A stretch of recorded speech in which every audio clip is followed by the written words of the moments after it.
जय हिंद। आप सभी का स्वागत है आपके अपने YouTube चैनल संभवम क्लासेस में। देखेंगे हम लोग बिहार बोर्ड मैट्रिक परीक्षा 2026 में मैथ से कौन कौन से ऑब्जेक्टिव प्रश्न पूछे जा सकते हैं, उसी सब प्रश्नों को कोचिंग कर रहे हैं, हम लोग हल कर रहे हैं। ठीक है, कौन सा? मैथ से ऑब्जेक्टिव प्रश्न। ठीक है, और ये एपिसोड नंबर कौन सा है? एपिसोड नंबर है 13। ठीक है, यानी कि एपिसोड नंबर 12 तक जो जो नहीं देखे हैं कृपया प्ले लिस्ट में उपलब्ध है, वहां से जाकर के देख सकते हैं। ठीक है, तो देखते हैं एपिसोड नंबर 13 का क्वेश्चन नंबर पहला क्या कह रहा है। ठीक है, देखेंगे। कहता है कि यदि p एक धनात्मक पूर्णांक है तो धनात्मक सम पूर्णांक का रूप का होगा। ठीक है, ये क्लास 10th के चैप्टर नंबर पहला वास्तविक संख्या का सवाल है। ठीक है, देखेंगे, बहुत ही आसान है। कहता है कि p एक धनात्मक पूर्णांक है। अच्छा, धनात्मक पूर्णांक कहाँ से शुरू होगा हमारा? जैसे कि 0, 1, 2। देखेंगे, ये जीरो ना ही हमारा धनात्मक है और ना ही हमारा क्या है, ऋणात्मक है। ठीक है, तो 1, 2, 3, 4, 5 डॉट डॉट डॉट कहाँ तक चल जाएगा? अनंत तक। ये यहां से हो गया ये हमारा कोची धनात्मक पूर्णांक। क्या हो गया ये हमारा? धनात्मक पूर्णांक। ठीक है, अब देखेंगे, कहता है कि सम पूर्णांक का रूप होगा। ठीक है, अब p इसमें कोई एक धनात्मक पूर्णांक है जो कि ये सम पूर्णांक का होगा। अच्छा, सम पूर्णांक कब होगा? सम पूर्णांक हम बोलते किसको है? सबसे पहले इसके बारे में हमको ध्यान देना है। ठीक है, तो देखेंगे, तो सम पूर्णांक हम उसी को बोलते हैं वे सभी संख्या जिसमें दो से पूरा पूरी भाग लग जाए। कोची हो जाए? जिसमें दो से पूरा पूरी कोची हो जाए, भाग लग जाए। जैसे कि मान लेते हैं कि दो में दो से भाग लग गया तो कितने बार में कट गया? एक बार में। ठीक है, अगर मान लो कि दो है और यहाँ पर एक हम p दे दिए, कोची दे दिए? p दे दिए। ठीक है, अब देखेंगे, अगर हम p बराबर 2 लेते हैं, p बराबर 4 लेते हैं, 6 लेते हैं, 8 लेते हैं, 10 लेते हैं, 12 लेते हैं। ठीक है, तो ये हमारा धनात्मक सम पूर्णांक होगा, होगा कि नहीं? ठीक है, अच्छा, अगर इसी सब संख्या में 2 से गुना करते जाएं, जैसे कि अगर हम मान लेते हैं कि 1 गुना 2 करेंगे तो 2 एका 2। अगर हम 2 गुना 2 कर देंगे तो 2 दूना 4। अगर हम 2 गुना 3 कर देंगे तो 2 तिया 6। उल्टा लिख दिए इसको, इधर से लिखना था। ठीक है, देखेंगे, जैसे कि 3 गुना 2, 3 दुना 6, 4 गुना 2, 4 दुना 8। इसी तरह से बढ़ते जाएंगे तो ये सब हमारा कौन सी संख्या आ रहा है? सम संख्या आ रहा है कि नहीं? और इधर p का मान हम कुछ भी लेते हैं, 1 लेंगे, 2 लेंगे, 3 लेंगे, 4 लेंगे, लेकिन उसमें 2 से गुना करते जाते हैं तो वे सब सम संख्या प्राप्त होते जाता है। ठीक है, यानी कि अगर हमारा 2p रहा, कोची रहा? 2p रहा, तो ये हमारा धनात्मक सम पूर्णांक होगा कि नहीं? तो ऑप्शन नंबर कौन सा? ए इज करेक्ट आंसर होगा। ठीक है, p प्लस 1 नहीं होगा। अगर p का वैल्यू 1 रखेंगे तो 1 प्लस 1 बराबर 2 होगा, लेकिन अगर हम p की जगह पे 1 प्लस का 2 लेते हैं, ठीक है, p का जगह पे p का वैल्यू हम 2 लेंगे। कितना लेंगे p का वैल्यू? 2। तो 2 प्लस 1, क्योंकि 2 भी हमारा धनात्मक सम पूर्णांक है, यानी कि एक पूर्णांक है। ठीक है, 2 और 1 कितना हो जाएगा? 3। यानी कि p प्लस 1 में कभी हो रहा है, कभी नहीं हो रहा है, तो ये हमारा उसके रूप का नहीं होगा। p सिर्फ होगा, p का वैल्यू 1, 2, 3, 4, 5, उसमें सम विषम दोनों आ रहा है, नहीं होगा। 2p प्लस का 1, ये जो 2p है ये सम होगा, लेकिन अगर हम उसमें 1 जोड़ देंगे तो विषम हो जाएगा। कुछ हो जाएगा, विषम हो जाएगा, तो ये सब नहीं होगा। तो option number A is correct answer होगा, ये 2p के रूप का होगा। समझ गए? कोई दिक्कत? सिर्फ इतना सा बात ध्यान देना है कि हमारा 2p यानी कि वे संख्या जिससे वे हमारा सम संख्या हो, अगर हम उसमें, अगर वे हमारा कुछ कह रहा, देखेंगे, ये जो p है धनात्मक पूर्णांक है। धनात्मक पूर्णांक बोले तो 1, 2, 3, 4, 5 कुछ भी हो सकता है। अगर हम ये सब में 2 से गुना कर देंगे तो कौची प्राप्त हो रहा था? सम संख्या। तो किस रूप का होगा? 2p रूप का। कोई दिक्कत यहां तक में नहीं ना? अगला सवाल देखते हैं। कहता है कि √2 का परिमेयीकरण गुणांक है। प्रेमीकरण कौची है? परिमेयीकरण गुणांक है। कुछ नहीं करना है, ये 12 का अभाज्य गुणनखंड कर देना है। ठीक है, 12 का क्या कर, जिसका भी प्रेमेयीकरण गुणांक पूछे तो उसका अभाज्य गुणनखंड कर देना है। तो 2 की 12, 2 तिया 6, 3 एका 3। जिसका जोड़ा लग रहा है घर के बाहर कर देंगे, जिसका जोड़ा नहीं लग रहा है घर के अंदर कर देंगे। ये 2 का जोड़ा लग रहा है तो 2 को बाहर कर देंगे, एक ठो को। ठीक है, जोड़ा लगेगा तो एगो बाहर कर। 3 का जोड़ा नहीं लग रहा है तो 3 को कहां पे रख देंगे? अंदर में। तो इसका आंसर यही हो गया 2√3। तो ऑप्शन नंबर कौन सा है? D is correct answer. ठीक है, कोई दिक्कत नहीं। आगे देखते हैं। कहता है कि साइन स्क्वायर 75 डिग्री या प्लस साइन स्क्वायर 15 डिग्री का मान। अगर इस टाइप का सवाल पूछे ना तो दो कोणों का योग अगर 90 पुर जाता है तो हम उसमें पूरक कोण का प्रयोग करेंगे, क्योंकि जब दो कोणों का योग 90 डिग्री हो तो उसे पूरक कोण बोलते हैं। कौन सी कोण बोलते हैं? पूरक कोण। और जब यहाँ पे इसको 75 और 15 को जोड़ेंगे तो कितना पुर जाएगा? 90। कितना पुर जाएगा? 90। तो अब ये दोनों में से किसी एक को बदल देंगे, ठीक है। तो देखेंगे ये क्या है हमारा साइन स्क्वायर 75 डिग्री अब प्लस साइन स्क्वायर 15 डिग्री। अब दोनों में से किसी एक को बदल देंगे, ठीक है। तो मान लेते हैं इसी को बदल देते हैं, ये साइन स्क्वायर है। अच्छा, अगर हम 90 में से 15 को घटा दे तो कितना पुरेगा? 75 पुरेगा। 90 में 15 घटा देंगे तो 75। इसको तोड़ करके इस प्रकार लिख दिए, कोई दिक्कत नहीं। और बगल वाले को ये एजेटिव इसी तरह से उतार देंगे। अच्छा, मान लेते हैं कि स्क्वायर नहीं है, साइन 90 डिग्री माइनस थीटा, तो साइन किस में परिवर्तित होगा? कॉस में। तो ये हमारा साइन किस में होगा? कॉस में। स्क्वायर है तो स्क्वायर, और थीटा के जगह पे कितने डिग्री? 15 डिग्री। और यहाँ पे साइन स्क्वायर कितने डिग्री? 15 डिग्री।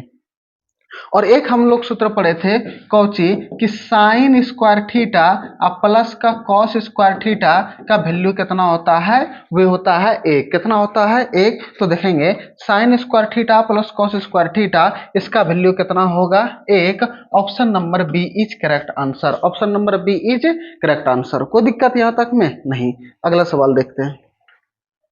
कहता है कि समांतर श्रेणी 16 11 6 1 -4 डॉट डॉट डॉट का nवां पद ज्ञात करें। इसी तरह सवाल दिया रहेगा, बोलेगा 10वां पद ज्ञात कीजिए, 15वां पद ज्ञात कीजिए, 16वां पद ज्ञात कीजिए, 1000वां पद ज्ञात कीजिए। लेकिन अगली बार हमें कौन सा पद बोला है? nवां पद। यानी कि n का जो वैल्यू होगा वो n ही होगा, ठीक है। देखेंगे हमारा एपी पद दिया हुआ है। क्या दिया हुआ? एपी पद 16 11 6 1 -4। इसी तरह से कौन सा पद ज्ञात करना है?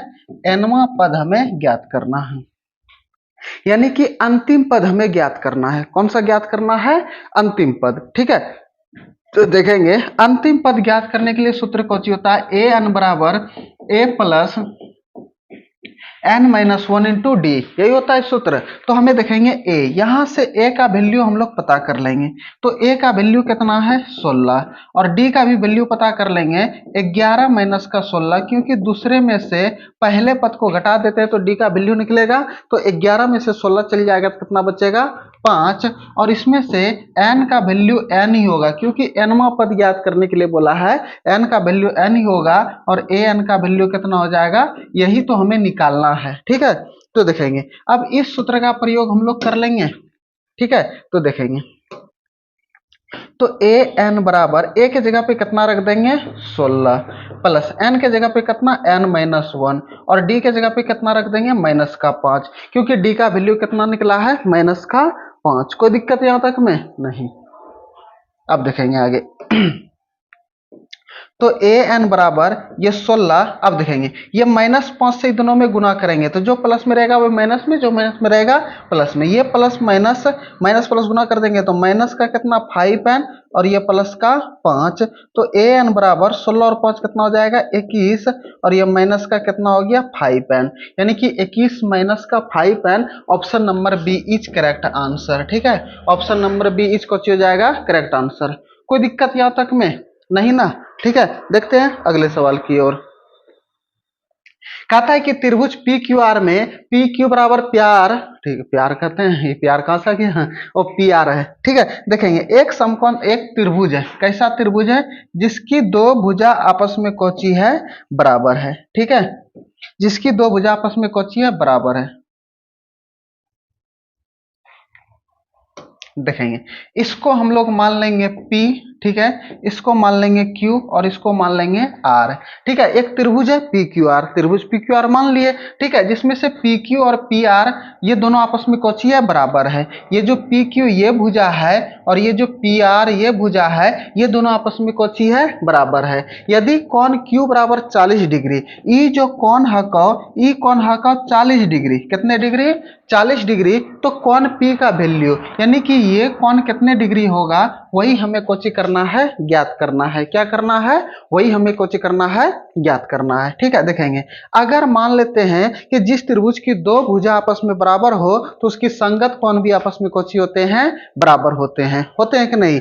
अगर मान लेते हैं कि ये पी आर का जो भुजा है इसके सामने वाला ये कोण, तो पी क्यू का भुजा वाला सामने वाला ये कोण, तो ये कोण Q और कोण R, ये कोण Q और ये कोण R आपस में कोची होगा, बराबर होगा। ठीक है, कोण Q और कोण R आपस में कोची होगा, बराबर होगा। क्योंकि जब दो त्रिभुज दो भुजा बराबर है तो उसके दो सम्मुख कोण भी आपस में कोची होंगे, बराबर होंगे। ठीक है, तो ये कोण और ये कोण आपस में कोची हो गया, बराबर हो गया। तो कोण Q बराबर 40 डिग्री है, तो कोण R का वैल्यू कितना निकल गया, 40 डिग्री। ठीक है, अब देखेंगे यहां से, अब हमें पता है कोई भी कैसा भी त्रिभुज रहे उसके अंतः कोणों का योग होता है 180 डिग्री। कितना होता है?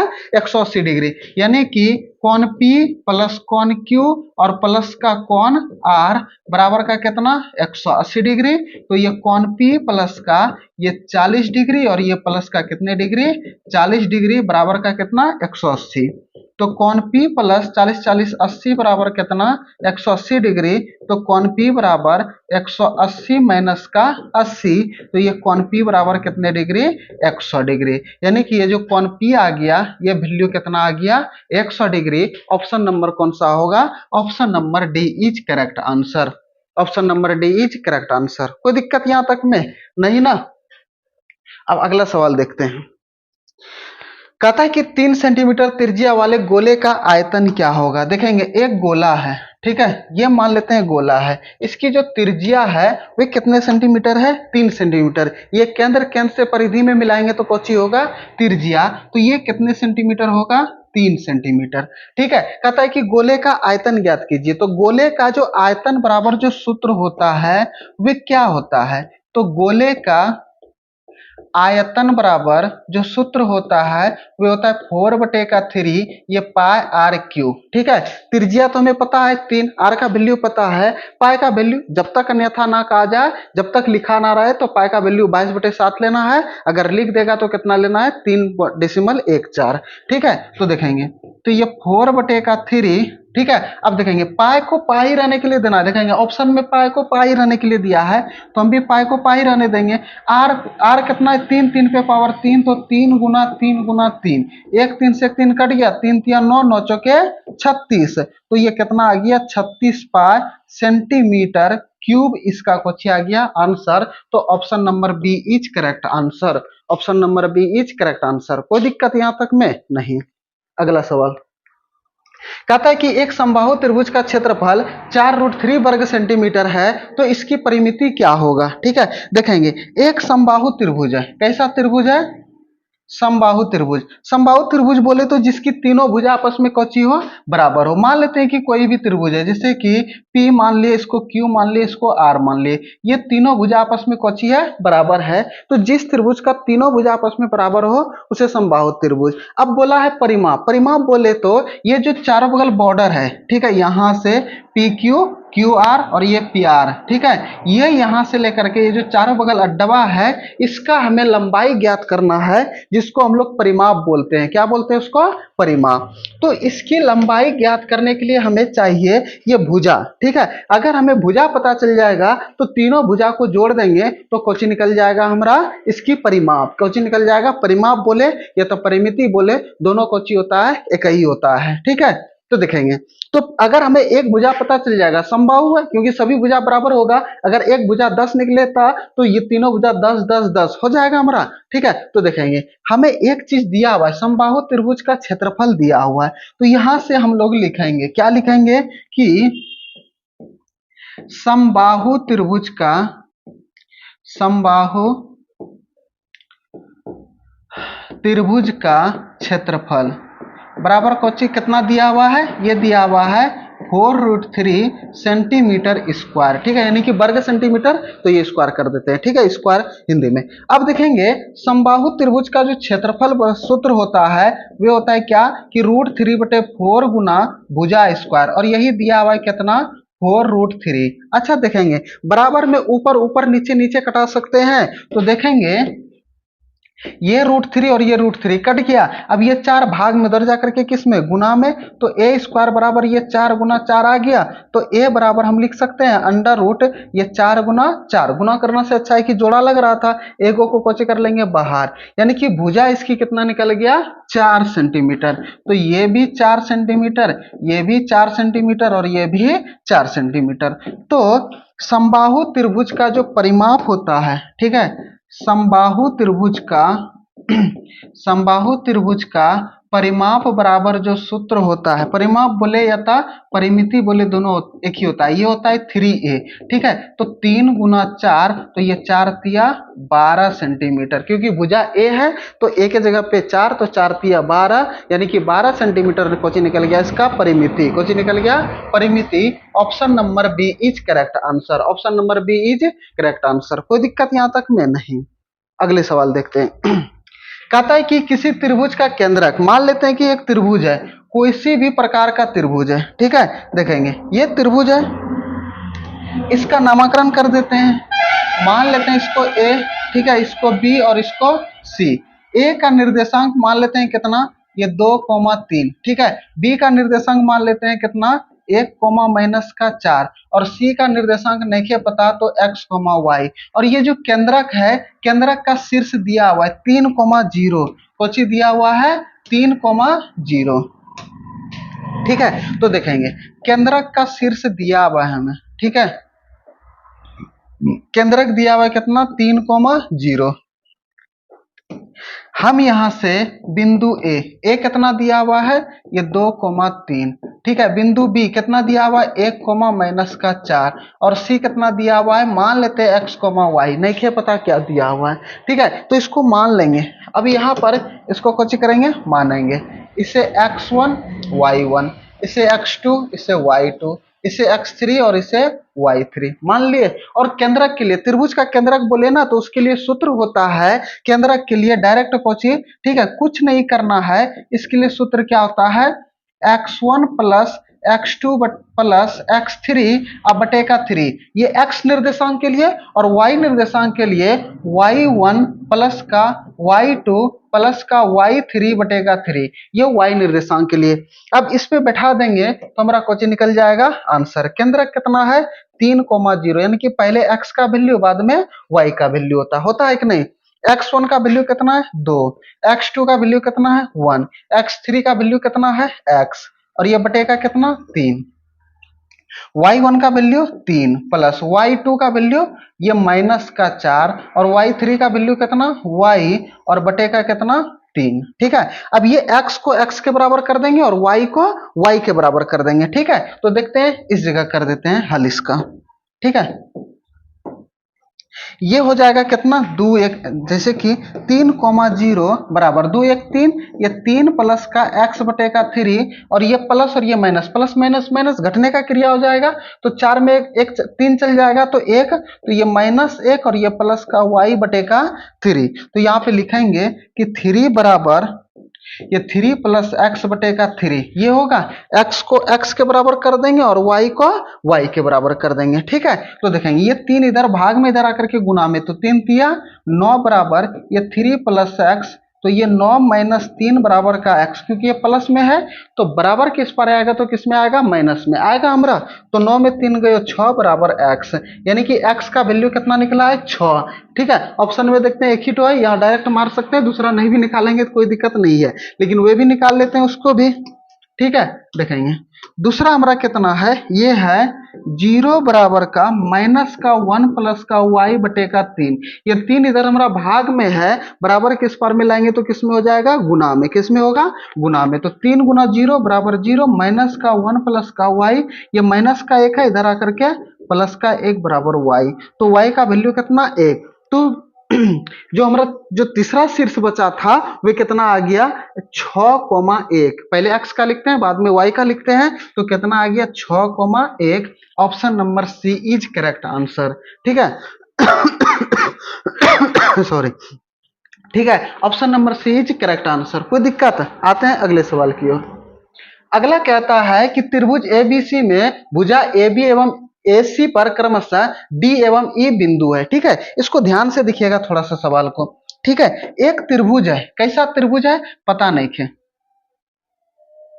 मान लेते हैं कि ये त्रिभुज है, ठीक है, देख लेते हैं ये त्रिभुज है, ठीक है। अब इसमें से इसको कौन सा त्रिभुज है, ए बी सी, इसको ए मान लेंगे, इसको बी मान लेंगे, सी मान लेंगे। कहता है कि भुजा ए बी एवं ए सी पर, ये जो भुजा ए बी है और ये जो ए सी है, क्रमशः इस पर डी एवं ई, यानी कि ए बी भुजा पर डी बिंदु है और ए सी भुजा पर ई बिंदु है। तो ए सी पर ये मान लेते हैं कि ये कौन सा है, बी अति डी बिंदु है और ये हमारा कौन सा बिंदु है, ई बिंदु है, ठीक है। अब ई दोनों को यहां से मिला देंगे, ठीक है, ई दोनों को कुछ कर देंगे, मिला देंगे, तो ये हो गया डी और ये हो गया ई, जो कि बिंदु है। यदि डीई समांतर बीसी, यानी कि डी जो ये हो गया ये समांतर है, ठीक है, किसके, बीसी के, किसके समांतर है, बीसी के, ठीक है। यदि एडी बराबर 4, यहां से एडी का वैल्यू कितना दिया हुआ है, 4, ठीक है। डीबी बराबर कितना दिया हुआ है, x माइनस 4, ये जो डीबी बराबर है ये है x माइनस का 4, ठीक है। उसके बाद ए ई, ठीक है, ए ई दिया हुआ है कितना, 8, ये दिया हुआ है 8, और ई सी बराबर कितना दिया हुआ है, ये दिया हुआ है 3x माइनस का 19, तो x का मान ज्ञात करना है, ठीक है। अगर इस टाइप का सवाल रहे ना एग्जाम में ना, तो आंख कान मौन करके इसको बना देना है, बहुत ही आसान सवाल है। देखेंगे कैसे, इसका अनुपात होता है, अनुपात आपस में बराबर होता है, जैसे कि ये जो एडी भुजा यहां से यहां तक, एडी जो है ये एडी का और बटे का ये डीबी, कौन सा, डीबी, इसका अनुपात बराबर होता है ये एई का, किसका, एई का और बटे का किसका, ईसी का, ठीक है। यानी कि इतना बटे का इतना और इतना बटे का इतना, दोनों का अनुपात आपस में कुछ होता है, बराबर होता है, क्या होता है, बराबर, कोई दिक्कत नहीं, ठीक है। तो देखते हैं यहां पे, अब यहाँ पे एडी का वैल्यू दिया हुआ है, हमें कितना दिया हुआ है, एडी का वैल्यू 4, ठीक है। डीबी का वैल्यू कितना दिया हुआ है, x माइनस का 4, अब बराबर एई का वैल्यू कितना दिया हुआ है, 8, ईसी का वैल्यू कितना दिया हुआ है, 3x माइनस का 19। अब इसको क्या करेंगे, कोना कोनी गुना कर लेंगे, x का वैल्यू निकालना है तो कोना कोनी गुना करना पड़ेगा, लेकिन अगर कोई कटने वाला है ना, कटा करके छोटा कर लेंगे, क्योंकि छोटा कैलकुलेशन करने में आसान होता है, ठीक है, कुछ होता है आसान। तो देखेंगे ये 4 एका 4 और ये 4 दूना 8 कट रहा है, 4 एका 4, 4 दूना 8 कट रहा है ना। अब इसको क्रॉस मल्टीप्लिकेशन कर लेंगे 2 से इसमें, तो ये 2 से गुना कर देंगे, 2 गुना x कर देंगे तो 2x, और 2 गुना 4 देंगे तो 2 चौके 8, ये माइनस है तो माइनस उतार दिए, एक से गुना करेंगे यही 3x माइनस का 19 आएगा, तो ये x वाले को एक बगल और बगैर x वाले को एक बगल, ठीक है। देखेंगे ये 3x प्लस में था तो इधर आकर के माइनस में, ये माइनस का 8 था तो बराबर के जाकर के प्लस का 8, तो 2x में 3x चल गया तो माइनस का x, और ये माइनस ये प्लस, माइनस प्लस माइनस, घटने का क्रिया, 19 में 8 गयो कितना, 11, बड़का चिन्ह माइनस का तो माइनस का, माइनस से माइनस कट गया, x बराबर कितना आ गया, 10 लिखते हैं, 11, कितना, 11, option number c is correct answer, option number c is correct answer. कोई दिक्कत यहां तक में नहीं, आगे समझते हैं अगला सवाल। देखेंगे कहता है इसके बीच की दूरी ज्ञात करें, ये बहुभुला सवाल है, ठीक है, बीच की दूरी ज्ञात करने के लिए बोला है। देखेंगे मान लेते हैं ये बिंदु ए है, ठीक है, और ये बिंदु कौन सा है, बी, ए का निर्देशांक -1,3 और बी का निर्देशांक -5,7, ठीक है। देखेंगे इसको मान लेंगे x1 और इसे y1, इसे x2 और इसे y2 मान सकते हैं। अब हमें चाहिए AB की दूरी, तो दूरी बराबर सूत्र होता है, क्या होता है, ठीक है, तो दूरी बराबर होता है x2 माइनस x1 का होल स्क्वायर अब प्लस y2 माइनस y1 का होल स्क्वायर, और इसी पर कुछ रहेगा अंडर रूट, ये होता है दूरी बराबर सूत्र, ठीक है। अब देखेंगे x2 का वैल्यू कितना, माइनस का 5, और x1 का वैल्यू कितना है, माइनस का 1, ये माइनस और ये -1, ठीक है, स्क्वायर प्लस y2 का वैल्यू 7 माइनस y1 का वैल्यू 3, इस पर कुछ हो जाएगा रूट, ये माइनस का 5 और ये प्लस का 1 हो जाएगा। देखेंगे ये माइनस गुना माइनस कर देंगे तो प्लस का 1, और ये स्क्वायर प्लस ये 7 माइनस 3 का स्क्वायर पर अंडर रूट, ठीक है। अब देखेंगे ये माइनस ये प्लस, प्लस माइनस माइनस, घटने का क्रिया, 5 में 1 चल जाएगा 4, बड़का साइन माइनस का तो माइनस का, प्लस 7 में 3 गए 4, ये 4 का स्क्वायर पर अंडर रूट, ठीक है, ये 4 चौक 16 प्लस ये 4 चौक 16, तो अंडर रूट कितना हो जाएगा 32। अब 32 को तो है नहीं, अब इसको तोड़ लेंगे, कैसे तोड़ लेंगे देखेंगे। अब इसको 2 गुना 2 गुना 2 गुना 2 गुना 2, 2 दूना 4, 4 दूना 8 और 16, 16 दूना 32, ये जोड़ा लगा ये जोड़ा लगा, तो 2 गुना 2 बाहर कर लेंगे, एगो 2, तो ये 2 दूना 4 रूट 2, ठीक है, कितना आ गया 4 रूट 2, कहां पर है, option number B is correct answer, option number B is correct answer. कोई दिक्कत देखेंगे, प्रत्येक एपिसोड में हम लोग 10 प्रश्नों को हल करते हैं ऑब्जेक्टिव, 10 प्रश्नों को कुछ कर दिए हल कर दिए, ठीक है। तो देखते हैं आज इतना ही। तो आप लोग को वीडियो कैसे लगते हैं, ठीक है, समझ में आते हैं सवाल तो कमेंट जरूर करके बताइएगा हमें, ठीक है। तो आप लोग देखते रहिए, हंसते रहिए, मुस्कुराते रहिए और हमारे वीडियो को ताबड़तोड़ शेयरिंग करते रहिए। फिर मिलते हैं अगले एपिसोड में। जय हिंद।